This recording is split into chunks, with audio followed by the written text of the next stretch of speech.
agar keuntungannya lebih banyak. Untuk apa? Untuk bayar utang yang tadi itu loh. Masih 90 miliar loh.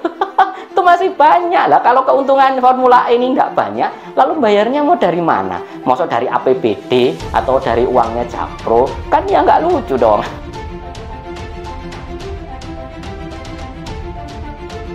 Yunarto Gilbert ungkap perutnya Anies terjebak Formula E. Jangan-jangan dananya persiapan 2024.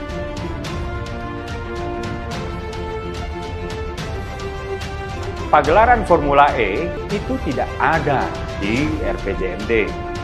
Pagelaran ini juga tidak ada di Pergub nomor 68 tahun 2018 tentang percepatan pelaksanaan kegiatan strategis daerah. Pagelaran Formula E juga tidak memenuhi kriteria keadaan darurat atau keperluan mendesak menurut PP nomor 69 tahun 2019. Forbes Magazine mencatat bahwa pagelaran Formula E selama 4 tahun berturut-turut terakhir alami kerugian sebesar 140 juta dolar Amerika Serikat atau 1,9 triliun rupiah. Dan untuk mendapatkan kontrak itu kan biayanya nggak sedikit. Awalnya Jakpro harus membayar sampai 2 triliun rupiah, tetapi karena kemudian dipertanyakan oleh banyak orang, akhirnya Jakpro mengeluarkan pernyataan bahwa berhasil menawar komitmen fee atau tanda jadi agar Jakarta bisa menjadi tuan rumah sebesar 653 miliar rupiah. Entah ditawar, entah sudah ada rencana kelebihan bayar, biar KPK yang membuktikan. Saya menarik kesimpulan bahwa yang terjadi sekarang adalah sebuah upaya bersih-bersih Formula E, upaya pemutihan Formula E dari kotoran-kotoran yang ditinggalkan oleh Anies. Ini tampaknya mau menjadi pihak yang bertanggung jawab penuh atas kesuksesan Formula E. Toh soal biaya yang prosesnya blunder itu ya, itu urusan Anies.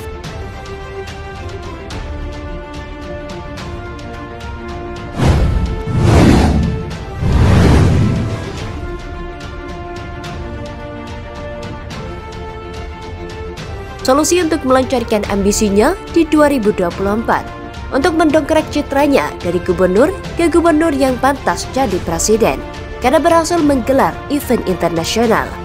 Supaya tidak kalah saingan dengan Presiden Jokowi yang sudah menggelar Asian Games 2018 di Jakarta dan di Palembang.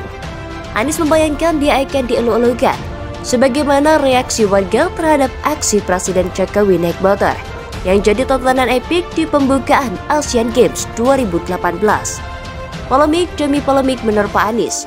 Mungkin itu bagian dari peringatan akan karma. Karena yang dipakai Anies adalah uang rakyat sepenuhnya. Ini memang cara paling mudah memodali gelaran Formula E yang butuh dana lebih dari 1 triliun rupiah. Paling mudah ia ambil dari APBD, duit rakyat. Juga paling bodoh karena uang rakyat dipakai buat spekulasi. Gak jelas apakah balik modal apa tidak. Formula E memang tidak sepopuler balapan lain seperti MotoGP. Bahkan tidak ada satupun pengemudi atau mobil dari Indonesia yang ikut berlaga dalam Formula E. Jadi bagaimana Anies memastikan bahwa Formula E akan mendatangkan keuntungan? Studi kelayakannya saja ternyata nggak benar. Dalam studi kelayakan yang dibuat oleh PT Jakpro, disebut bahwa Formula E akan menghasilkan pendapatan 20-50 miliar rupiah buat PT Jakpro sebagai penyelenggara. Juga akan memberikan dampak ekonomi sekitar 460 hingga 540 miliar rupiah. Ternyata BPK menemukan bahwa PT Jakpro tidak memasukkan biaya pengeluaran untuk komitmen fee yang besarnya sekitar dari 560 miliar rupiah. Loh, ini kok jadi manipulatif? Polemik lain adalah soal lokasi balapan yang awalnya akan digelar di sekitar Monas, tapi kemudian tidak mendapatkan izin. Ketahuan kalau Anies sendiri ketika bikin rencana tidak koordinasi dengan pihak-pihak terkait, padahal sudah menebangi pohon pula. Berbagai polemik itu sudah memojokkan Anies, sudah bikin Anies terjebak oleh rencananya sendiri. Jakarta pun sukses tidak masuk dalam kalender 2020 hingga 2022. Sebagian besar memang akibat dari pandemi, di mana saat ini DKI Jakarta juga perlu dana besar yang bisa dipakai untuk penanganan pandemi, bantuan sosial maupun pemulihan ekonomi.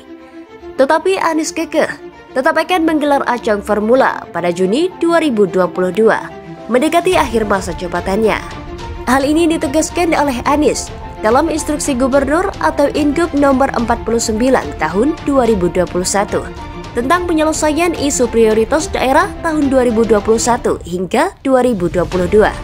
Ingup ini meminta Sekda DKI Jakarta yakni Marullah Matali untuk memimpin dan mengendalikan 28 isu prioritas termasuk Formula E. Lucunya Formula E menempati urutan kedua, sementara banjir dan air bersih di urutan belasan. Adanya Ingup ini malah membuat makin terungkapnya keruwetan yang diderita oleh Anies. Ada dua tokoh yang mengungkapkannya. Pertama adalah anggota DPRD DKI Jakarta dari fraksi PDIP yakni Gilbert Simanjuntak. Dilansir dari Kompas.com, Gilbert mengungkap kejanggalan Ingup Anies itu. Kemarin desak pemerintah pusat untuk mengeluarkan DBH karena kesulitan, lalu memprioritaskan untuk hal-hal yang sekunder, hura-hura, membuat tanda tanya besar, ada apa sebenarnya dengan Formula E, ujar Gilbert. Bahkan Gilbert menilai Formula E bisa disebut sebagai Formula G alias gengsi. Karena realisasi ajang balap itu semata-mata untuk menyelamatkan gengsi Anies. Tidak ada hubungannya dengan menyelamatkan rakyat, misalnya dari dampak ekonomi pandemi. Menurut Gilbert, ajang Formula E sudah dipastikan rugi, dan waktu persiapan pun tidak cukup. Hanya 10 bulan dari sekarang sampai bulan Juni 2022. Sekarang keuangan DKI terseok-seok. Masa iya nanti kalau ada uang di tahun 2022, bukan untuk UMKM yang sebenarnya diperlukan rakyat, kata Gilbert. Jadi Anies terjebak dong. Walaupun nanti misalnya ada dana di 2022, dan Anies lebih memilih memakai dana itu buat Formula E, maka akan jadi blunder buat Anies sendiri terkait urusan Nyapres. Bisa jadi kesalahan yang akan terus disebut-sebut sepanjang masa. Yang kedua adalah Yunarto Wijaya, pengamat politik dan Direktur Eksekutif Carta Politika Indonesia. Dilansir dari Kompas.com, Yunarto mengungkap dua hal yang jadi alasan mengapa Anies kekeh menggelar Formula E. Yang pertama adalah dari segi politik, itu merupakan panggung besar Anies menuju 2024. Memang biasanya yang ingin maju kepala daerah ataupun pilpres ingin ada sebuah perhelatan besar yang dianggap bisa menjadi legasi dan memang punya gaung di level nasional atau dunia, ujar Yunarto. Akan tetapi pilihan Anies itu beresiko yang menahan balik ke Anies sendiri. Karena dalam kondisi pandemi yang sifatnya seremonial, bisa dianggap sebagai pemborosan dan tidak terlalu mengena dengan masyarakat, ucap Yunarto. Yang kedua adalah Yunarto menyebut ngototnya Anies menggelar Formula E karena sudah terlanjur menandatangani perjanjian penyelenggaraan Formula E. Karena sudah ada komitmen fee yang keluar. Kalau tidak jadi acaranya, itu bisa dianggap bermasalah dalam konteks laporan keuangan dan secara hukum, ujar dia. Sehingga Anies berpikir kepalang tanggung untuk menghentikan ajang yang sudah menyetorkan 1,6 triliun rupiah ke pihak penyelenggara Formula E. Yunarto menyebut ruwetnya kondisi Anies itu dengan kata-kata yang tepat. Maju kena, mundur kena. Anies pun terjebak dan makin terjebak. Kalau Formula E gagal digelar, Anies kehilangan panggung besarnya. Kalau Formula E jadi digelar, Anies bisa kena getahnya. Karena kondisi ekonomi kita memang masih belum sepenuhnya kembali ke normal. Pemulihan ekonomi masih butuh waktu panjang. Prioritas tentunya ya kegiatan ekonomi rakyat dong, masa Anies? Belum lagi jika studi kelayakan sudah direvisi, akan ketahuan bahwa kegiatan Formula E itu lebih banyak modalnya ketimbang keuntungannya. Sehingga menjadi hal bodoh kalau tetap dipertahankan Anies. Capres kok nggak bisa menentukan prioritas. Capres kok memakai uang rakyat buat kegiatan yang tidak jelas hasilnya.